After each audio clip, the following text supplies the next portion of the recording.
Les deseamos unos muy buenos días a los suscriptores de Hope's Hope, la esperanza de Hope. Hoy tenemos con nosotros al profesor Miguel Ancho Bastos. Le saludamos desde Hispanoamérica. Bienvenido. Muy buenos días, muy amables por la invitación. Gracias. Profesor, sepa pues que de igual manera nosotros le conocemos su reputación, le precede así como pues sus aportes, su obra como tal para la divulgación de las ideas sobre la anarquía y la libertad en este mundo de habla hispana y como le reiteraba, del mundo lusófono, que digamos, la idea de Galicia como tal, dentro del mundo lusófono, pues hace eco también, ¿no? Entonces, permítame realizar una pequeña reseña también para quienes recién le conocen a través de este canal. El profesor Miguel Ancho Bastos es profesor titular en la Universidad de Santiago de Compostela, grado también en ciencia política y de la administración, conocedor de políticas públicas y políticas sociolaborales, instituciones políticas y movimientos sociales contemporáneos, profesor.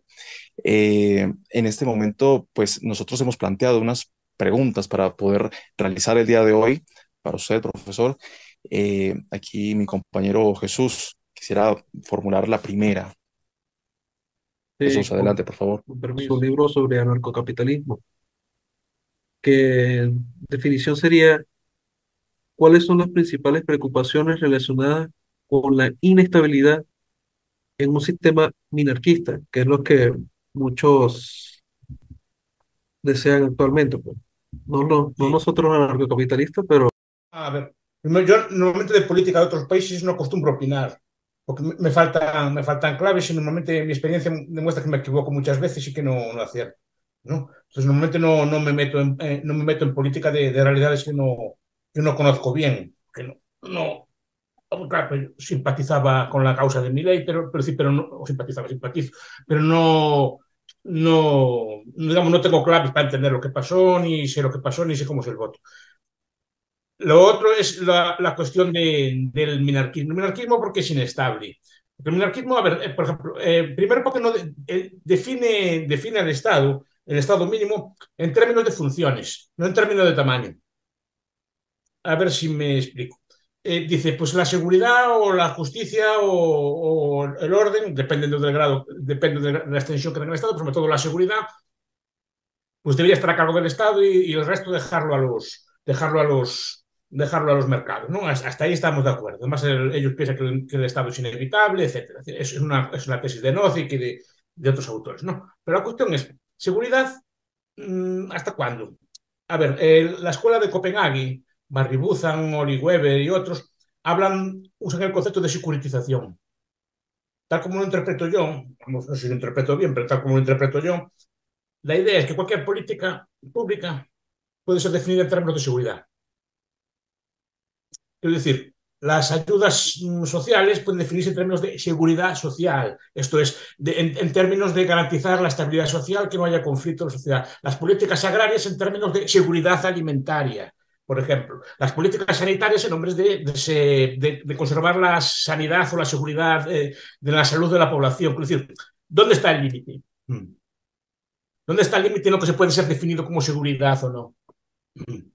¿No? Porque todo puede ser, casi, yo creo que buena parte de las políticas pueden ser definidas en términos de seguridad. Dos, dentro de la propia seguridad, aun entendiéndolo de forma estricta, en el sentido de la que se refiere al uso de la violencia, al control del orden, al control de la violencia entre las personas, aun definiendo de forma estricta, tampoco hay un límite a lo que puede ser definido como seguridad.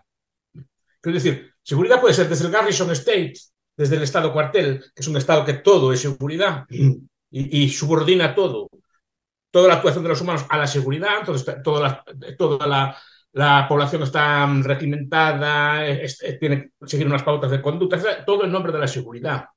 O puede ser una seguridad, digamos, dejada al mínimo. ¿Cuál es el grado de seguridad? Porque además la seguridad no es un concepto objetivable, es un concepto subjetivo. Es decir, las personas se sienten seguras. Y hay personas que a lo mejor en medio de una favela o en medio de una guerra pues están tan tranquilas y otras personas en un sitio más seguro del mundo pues están asustados de salir a la calle por si les pasa algo, ¿no? Entonces es una sensación subjetiva. Entonces, aparte que la seguridad no está escrito en ningún sitio que no pueda ser prestada de forma privada. Entonces, digo, por eso digo que es inestable, porque usted dice el Estado mínimo o ultramínimo que se encargue de la seguridad, vale, pero ¿cuánta seguridad? ¿De qué calidad? ¿A qué precio? ¿De qué forma? ¿No? ¿Dónde está el límite de la seguridad? Pues por eso digo que es muy inestable. Cualquier gobernante en un Estado minarquista, en nombre de la seguridad, puede ampliar el Estado hasta los límites que alcanza hoy en día, por ejemplo. Por eso digo que es un sistema que no, o define bien o es inestable. Yo cuando hablo de neocapitalismo, yo no lo entiendo como un programa político. Es decir, yo no tengo un programa de 10 puntos que hay que llevar unas elecciones o que hay que hacer o que un gobierno debería hacer. Yo lo veo como un objetivo final. Primero, teórico, es decir, ver cómo se puede establecer la prestación de servicios o cosas que ahora hace el Estado de forma privada. Esto es, en ausencia de violencia, en ausencia de coerción. ¿Cómo se podrían hacer? Primero hay que preguntárselo. ¿Se puede o no se puede? Y después, si se puede, ver qué soluciones hay, qué soluciones según el pasado, qué soluciones podemos tener. ¿No? Porque mi ideal es un mundo, digamos, sé que es una utopía, es una cosa ideal, un mundo en el que no exista la coerción.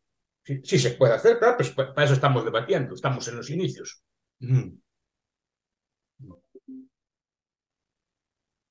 has Muchas contestado por gracias. supuesto. o quieren contrarreplicar si quieren? Claro, Bueno, aunque aquí hay más bien algo relacionado con el acuerdo que tal vez podemos llegar tal vez con usted, porque en lo particular coincido bastante con una afirmación que usted realiza alrededor de hacer una arqueología muchas veces jurídica, una arqueología de este tipo de prácticas que también nos construyeron como civilización, prácticas positivas.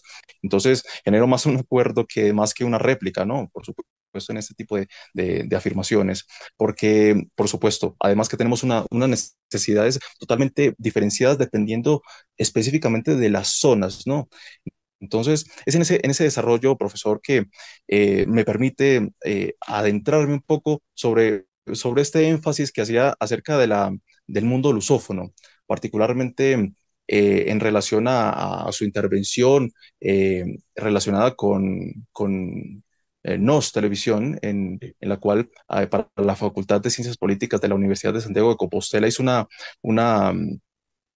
un, digamos, afirmó una serie de cuestiones relacionadas con el nacionalismo galego.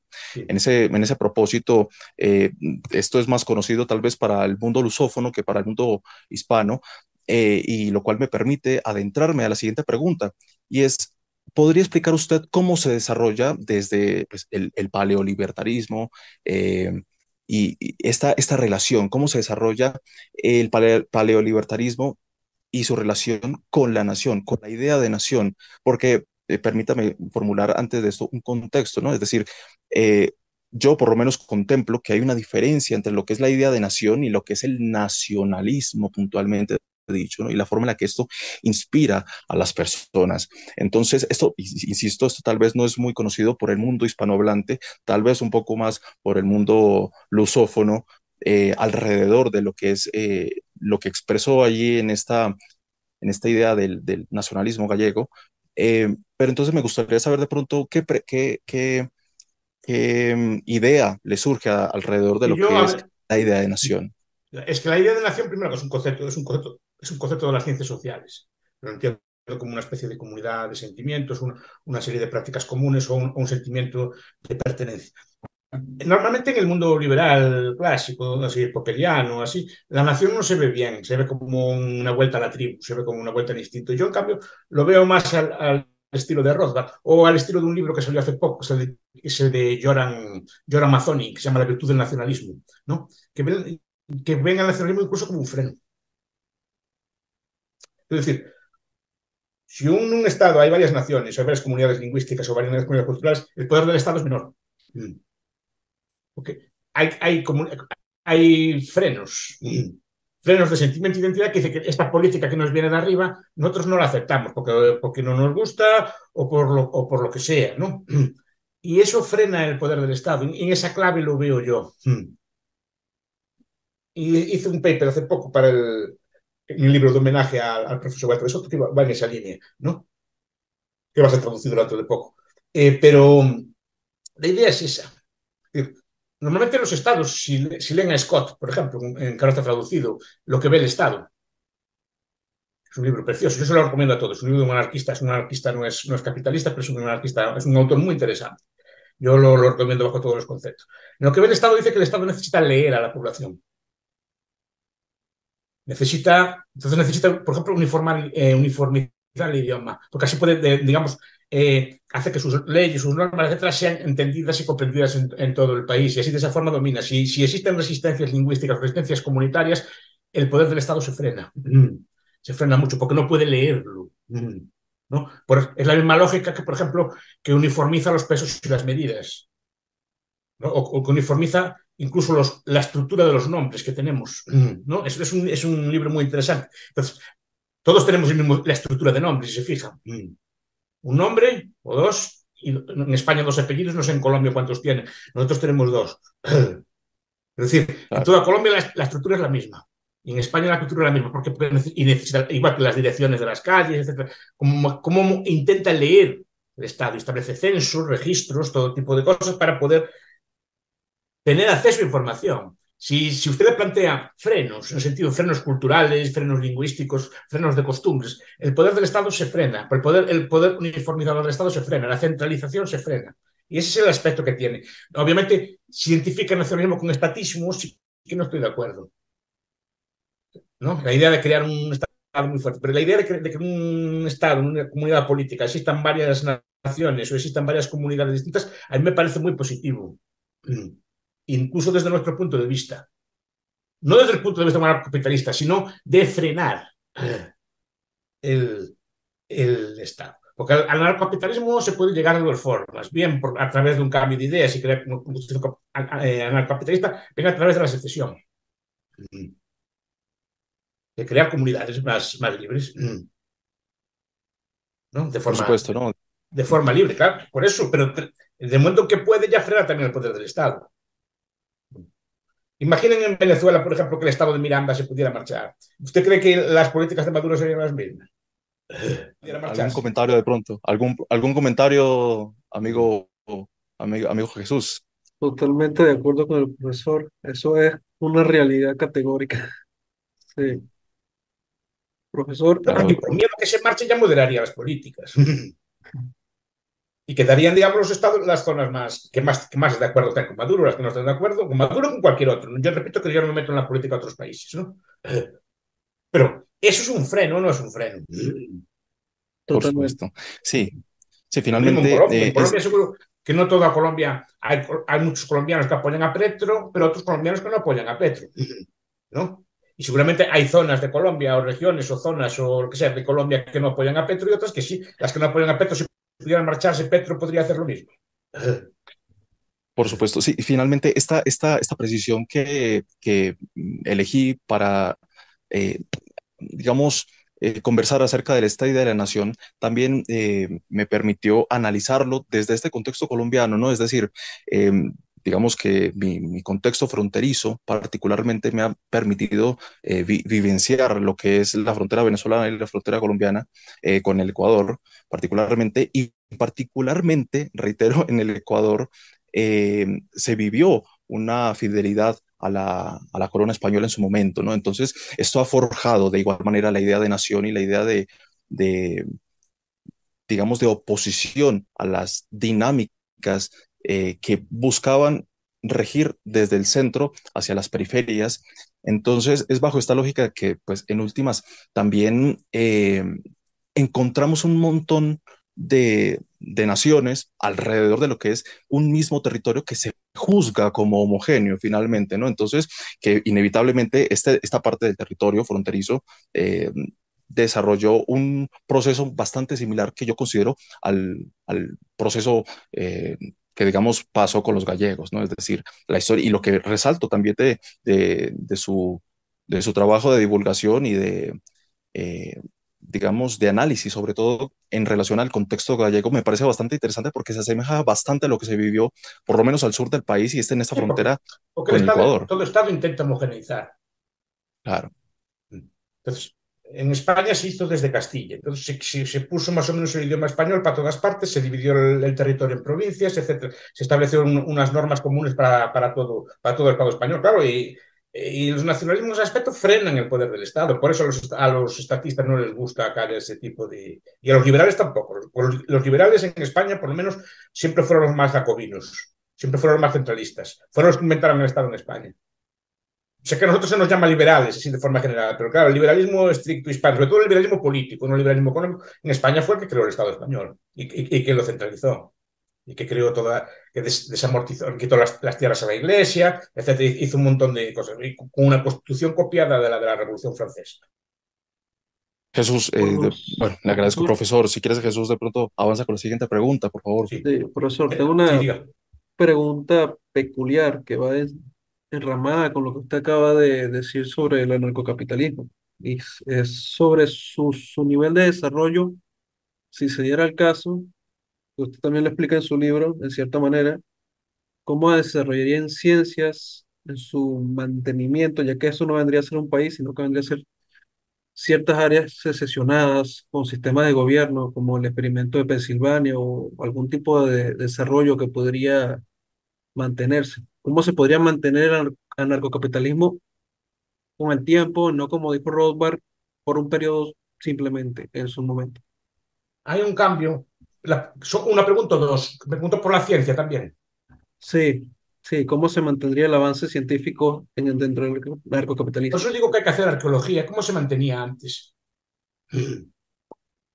Darwin vivía del Estado o los científicos de su época vivían del Estado. Por ejemplo, había sistemas de mucho tipo, ¿no? Era ciencia pues, financiada por universidades, pues, de las universidades privadas o de la iglesia, como fuera. Ahí se creaba ciencia e investigación. La industria creaba ciencia e investigación. Se establecían incluso premios para inventar cosas. Es una cosa que está desconocida. Es decir, queremos resolver tal problema, pues establece un premio de tantos miles de libras o de euros o lo que sea así para resolver tal problema, ¿no? Repito, por eso digo que hay que hacer arqueología como se hacía antes. Segundo, ¿cuánta ciencia hace falta? Es decir, porque si el Estado se mete en la ciencia, el Estado determina cuánta ciencia tiene que haber y qué es lo que hay que investigar. Y usted lo sabe, ¿no? Se puede saber cuál es el tipo de ciencia, etcétera, ¿no? Y después, ¿cómo mantener el anarcocapitalismo? Vamos a ver.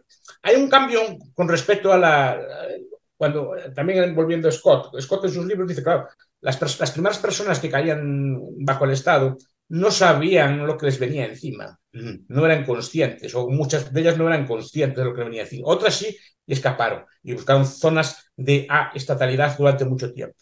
Pero una sociedad hipotética, anarcocapitalista, en el futuro, contará con un número de anarcocapitalistas. Y si se llega a esa situación, será porque hay un porcentaje significativo de la población que defiende o cree en estas ideas. Por lo tanto, no es un anarcocapitalismo de hecho como eran los pueblos antiguos, sino que es un anarcocapitalista consciente.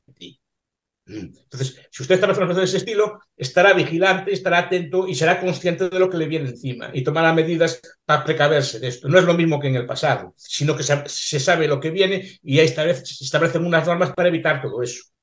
Ese mito de la empresa de Nozi que se haría con la seguridad, eso no pasaría. Se estaría alerta antes de que pasara eso. O sea, no sería una Profesor, población ignorante de lo que... O sea, incluso la población anarcocapitalista del futuro habría leído a Nozick y sería consciente de ese peligro. Esa es la claro, diferencia. profesor. Diga. Sí.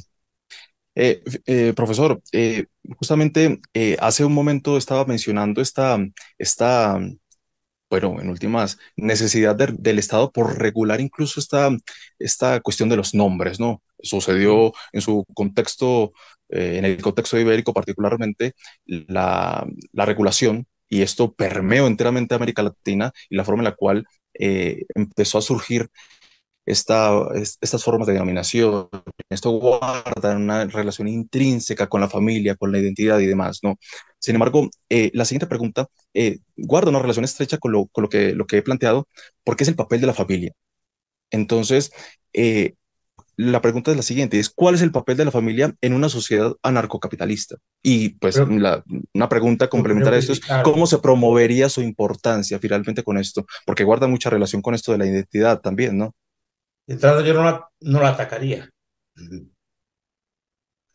Eso es el primer punto. Yo dejo a la gente libremente asociarse. La familia es una forma de asociación más o menos, al menos no sé qué de natural tiene, porque la familia sí, la forma concreta de familia sí que es cultural, pero que usted más o menos es criado por su madre o por su padre, que seguramente tienen más interés en su crianza, eso es lo normal. Entonces, y tiene una visión fundamental, tiene una visión fundamental porque es un freno también al Estado, porque las personas tienden a ser más leales a su familia que al Estado. Y además, normalmente quien lo protege, quien lo alimenta, quien lo defiende, etcétera, cuando es pequeño, cuando es mayor, son sus familiares, los que lo aprecian. Pero es una fuente de lealtad. El Estado moderno nace con la ruptura del clan, de la familia extensa. El clan era una familia extensa, era una familia no con primos y familiares extensos, ¿no? Familiares de linaje, ¿no? Pero el Estado lo primero que hace es acabar con los clanes, porque le hacen frente. Es decir, normalmente las personas son más leales al clan que al Estado, entonces normalmente se debilita. Eso hay un libro reciente que es muy interesante que habla de estas cosas, es el de Heinrich, se llama La gente más rara del mundo. Si pueden, consigan algo, es un libro muy interesante que habla de esto. Claro, la forma concreta de familia que tenemos nosotros es una familia derivada de la Iglesia Católica y derivada de la forma que tiene nuestra cosa. Pero aún así, es una fuente de lealtad suprema. Normalmente es raro aún el hijo que delata a su padre si no paga impuestos o cosas así, ¿no? Claro. Me llama mucho la atención el planteamiento que realiza, profesor, porque me recuerda bastante a la propuesta de, o bueno, a la afirmación que hace el profesor Enrique Gersi, que también, digamos, he escuchado que le conoce, y Tengo el el gusto profesor de Enrique conocerlo, sí. Gersi Sí, sí. hace una aseveración en relación a la familia como parte de este proceso de cooperación económica, ¿no? Finalmente tiene un origen de carácter praxeológico y es bastante interesante la forma en que él lo formula, ¿no? Como hace parte de esta interacción humana con el propósito de Realmente es cooperar. el actor clave en la economía, es la familia. Normalmente, yo que tengo un hijo, pues compro para mantenerlo él también. Él no es un ser productivo, que es pequeño, ¿no? Entonces, quiero decir, pero mi unidad de consumo es una familia, no soy una persona sola. Es más, otra cosa, yo no soy atomista. Mi liberalismo, mi anarcocapitalismo está mezclado con la idea de comunidad, por ejemplo, tal como la plantea Robert Nisbet, Community and Power, o en otro tipo de libros, ¿no? Es decir, que es la idea de que uno solo es un individuo en una comunidad o en una familia. Es decir, don Camilo es Camilo, ¿para quién? Pues para su mamá, su papá, sus hermanos, sus parejas, sus hijos y los tiene.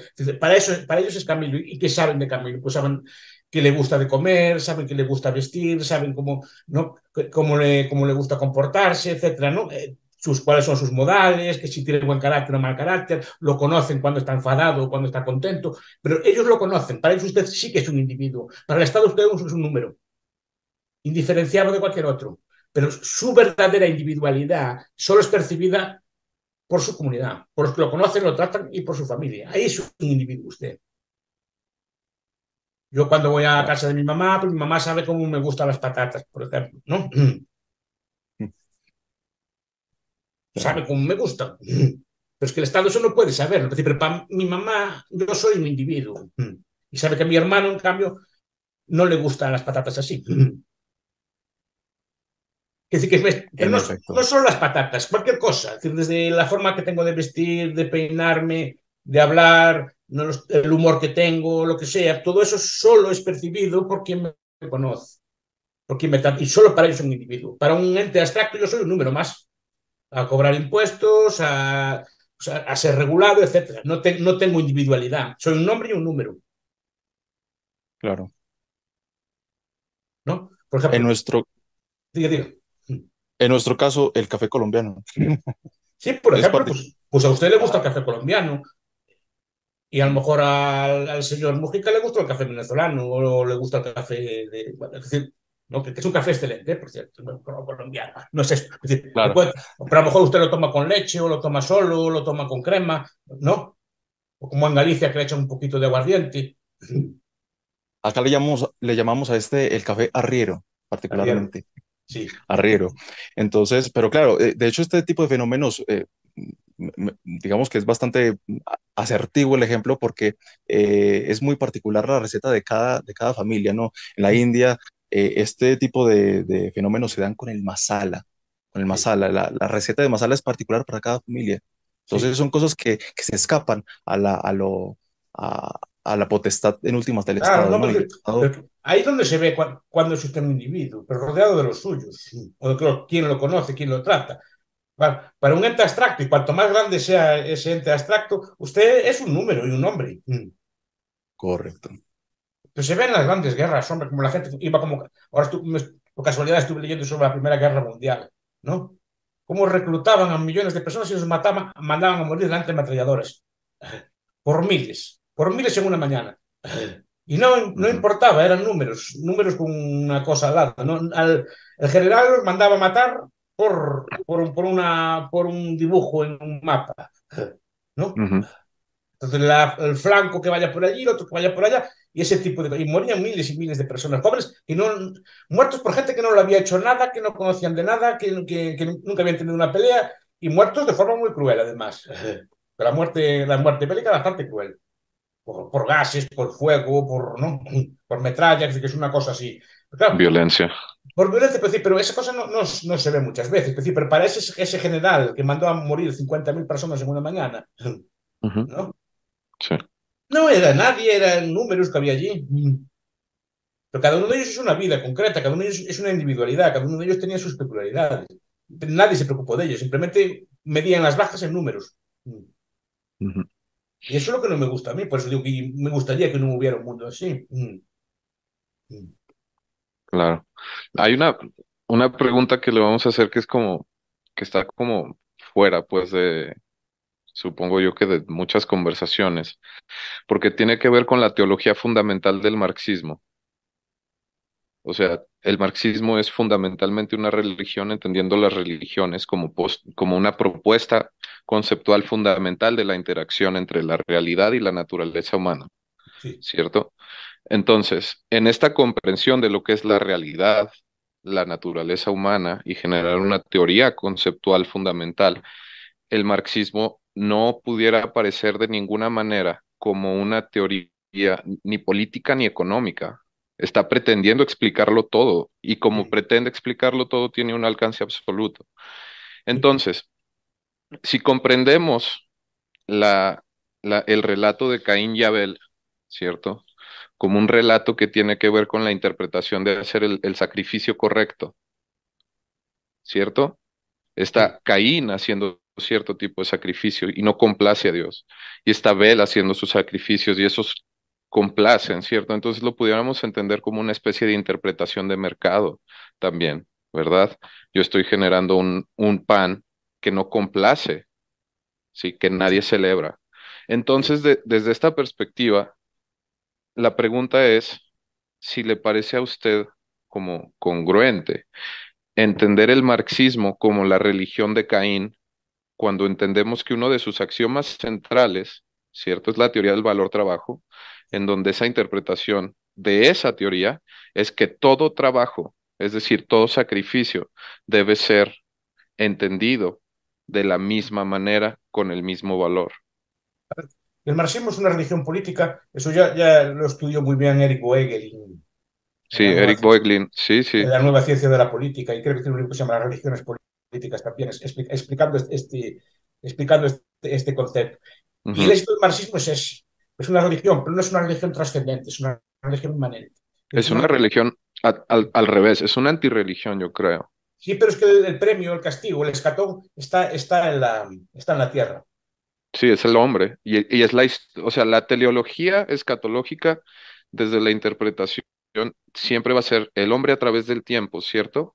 Sí, Es, usted estuvo en el lado pero a usted le está opuesto. diciendo, ¿llegará la parusía o llegará el día que las clases sean abolidas o que se abolido todo eso? Y usted lo verá. Exacto, Y usted claro. lo verá. Esa es la idea Ujú, y esa es la fuerza que tiene. ¿Qué pasa? Que en cuanto se implanta, fracasa. Entonces, toda la fuerza que tiene también se debilita.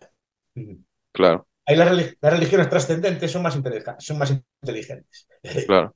que las inmanentes. Pero claro, estamos, Ujú, estamos en un mundo que también hay, yo si les gustan estas cosas, Michael Burleigh, en Poder Ujú, Terrenal, que es un libro precioso, en Causas Sagradas, le explica muy bien también estos conceptos, cómo se crean estos conceptos de la religión política moderna, ¿no? ujú, Ahora, la metáfora de Caín es buena metáfora. Yo no sé si catalogarlo así. Es bueno decir, pero es una metáfora.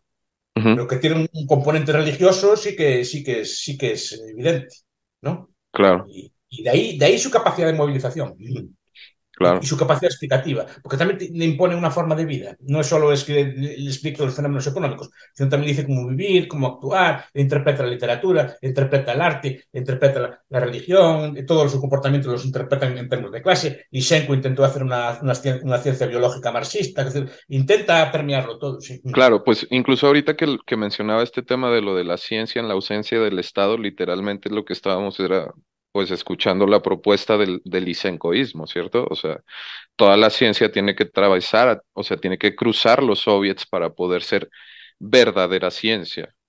Sí. Es la ciencia que sirve al Estado. Entonces, es No, es esta, que el Estado determinaba lo que era ciencia. exacto, literalmente, el soviet, ¿cómo se llama? El, el CDR. Sí, pero es que la idea estaba incluso, llegaron a proponer, estoy hablando de memoria, llegaron a proponer que incluso los océanos, a través de la ciencia, obedecerían los principios del Partido Comunista. Ah, claro, claro, claro. Eso, Los pero eso es, océanos, eso es, los eso vientos, es todo, previo a, dominarían la naturaleza a través de la ciencia, el ser humano dominaría la naturaleza y la naturaleza obedecería los dictados del partido, los principios del claro, partido. eso, pero eso es previo eso es previo a Lysenko, es Sí, fabiánico, eso esos es son los marxistas, fabianismo. son los comunistas de los años 20. Sí, sí es incluso un poco previo a Marx. Esa, pero es súper interesante, pues, porque literalmente es una propuesta como 100%, o sea, hay un hermetismo gnóstico o un gnosticismo hermético que viene a revivir Marx a través del concepto de la intersubjetividad. O sea, una Sí, vez que él colectiviza el subjetivismo a volverse uno solo, es sí, decir, una propuesta 100% hermética sí, desde Hegel, en cuanto sí, todos los hombres descubran que son Dios, pero sí, no dioses diferentes, sino un solo Dios, sí. eso es satanismo. Bueno, no lo sé, eso Rothbard habla. ¿Y quién es este? No, Rothbard habla de eso. Es que hay un autor que se llama Ujú, Tisminian, por ejemplo, que habla además también en esos términos. ujú, No estoy hablando, me estoy acordando ahora, pero que hay un autor que toca más en esos términos también, que está tocando ujú, usted. Pena que no me acuerde ahora. claro. Sí, o sea, nada más profundizo en eso para que no se quede como una acusación vaga. Sí, Si entendemos la disputa entre Lucifer y Dios, ¿cierto? En donde Lucifer tiene que seducir a toda la humanidad para renunciar a Dios, sí, ¿cierto? sí, Y la propuesta o la promesa de Marx es que única y exclusivamente cuando toda la humanidad simultáneamente se reconozca a sí misma como una deidad sí, en un eterno devenir, sí, entonces para que se cumpla la utopía del marxismo, es decir, para que se cumpla la falacia ¿cómo se llama? Del escocés, ¿verdad? De que esto nunca ha sí, sido verdadero comunismo, toda la sí, humanidad simultáneamente debe de renunciar a Dios sí, para admitirse Dios. sí. Esa interpretación no la conocía, pero bueno, sí que es interesante. Sé que hay autores que tocan ese tipo de visiones. No es, Ujú. no es mi especialidad, pero bueno, sí que es interesante. Sí que es interesante. Bueno, tengo una pregunta más y tengo que marchar, por desgracia. Que Sí, no, claro, no, que mi problema es el tiempo, no es la falta de ganas. claro, claro. Sí, no sé si Mugen o sea, si Jesús o Camilo quieran hacer otra pregunta. Bueno, Camilo. Adelante, Jesús. sí, profesor, aunque ya le había respondido en una manera más corta, usted había respondido a la última pregunta que convalida lo que es su opinión personal. ¿Cuál es el método más efectivo para usted? ¿Cómo llegar al anarcocapitalismo? O sea, ¿cuál sería el método más efectivo además de la secesión o lo que la gente piensa ahora en el voto por la democracia? O otras de las áreas Primero es el agoristas. cambio interior. ¿Eh? Es el cambio de ideas. Es decir, Yo no soy un revolucionario ni recomiendo, no, no soy agorista, no recomiendo la lucha activa ni nada así por el estilo, ¿no? Pero usted empieza a ver, solo simplemente empieza a pensar o a ver lo que es el Estado y simplemente empieza a entenderlo, empieza a comprenderlo, ya la mitad de la fuerza se le va, Es verdad. porque la mitad de la legitimidad se le va ya también. Aunque usted lo acapte, aunque usted no se meta en líos, tampoco yo no me gusta excitar a la gente. Yo soy una persona bastante tranquila, no soy ningún revolucionario, nada así, soy una persona bastante pacífica y vive tranquilamente con sus libros. Por eso yo no recomiendo lo que yo no hago. Entonces no recomiendo pues, la lucha abierta, pero sí empezar a descreer un poco, a empezar a estudiar estos temas y empezar ver exactamente qué consiste. Yo creo que a la mitad de la fuerza se le va a ir.